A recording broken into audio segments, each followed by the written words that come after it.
Signs and symptoms in children will vary, but they could be a sad mood or increased irritability, decreased appetite. Kids, particularly adolescents, may be more isolating. They want to stay in their room. They no longer have any interest in their activities. Everybody gets depressed about things every now and then, just about everybody. That's normal depression. A clinical depression is a constellation of symptoms. So not only the person might not even have a depressed mood, they may just have lost interest in the things they're normally interested in. So I think it's important to really differentiate between the typical sadness. We all get sad from time to time versus the brain disorder. Negative thoughts about the self, thoughts of death or suicide, just wishing I were dead. That's not actually normal. If that persists over days and weeks, that thought, very likely there's going to be other symptoms there as well. The one key feature is the impairment in functioning. So when a child is sad for a long period of time, when they're extremely irritable, but when they really stop functioning at their normal level, that's when parents should worry. What kinds of things can trigger depression in kids? Certainly, we know marital discord can. So if you're having problems with your spouse, work on it. Going into couples therapy could actually help lessen your child's risk of developing depression.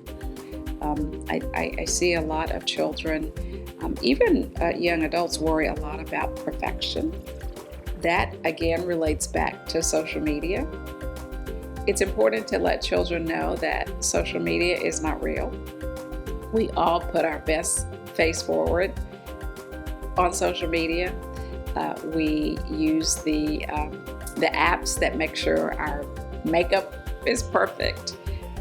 We always take photos where we are dressed up and we look the best and we're having fun and life appears perfect. And that is not the case. And again, those are the conversations to have, again, around the media plan and appreciation that it's not real. No one's life is perfect.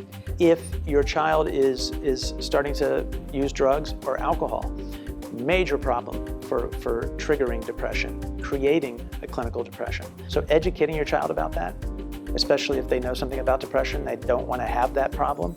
Letting them know that, if you drink or start smoking weed, etc., you're more likely to develop this, much more likely. The way to open up communication where somebody who's suffering from a psychotic illness will talk to you is not when they're angry with you, not when you're having a fight. Typically what we teach parents is to apologize. I never really listened to you before when you complained about school. I'd like to understand better why everybody hates you at school. You said that once and I told you I didn't think it was true. I'm really sorry. That opens up the conversation. Then as the person says, maybe some bizarre ideas about why people hate him or her, you reflect it back and you empathize. No wonder you don't want to go to school. Your son or daughter is going to be much more likely to tell you what's going on if they feel like you're not going to judge it, you're not going to just reassure them, right? Or tell them that couldn't be happening. And that opens up the possibility of identifying mental illness if that's what's going on and getting them the help they need. And it certainly helps create a safety net for violence. If any of the ideas related to that mental disorder, the brain disorder, involves violence, you want to know. You want to know so you can get your son or daughter help.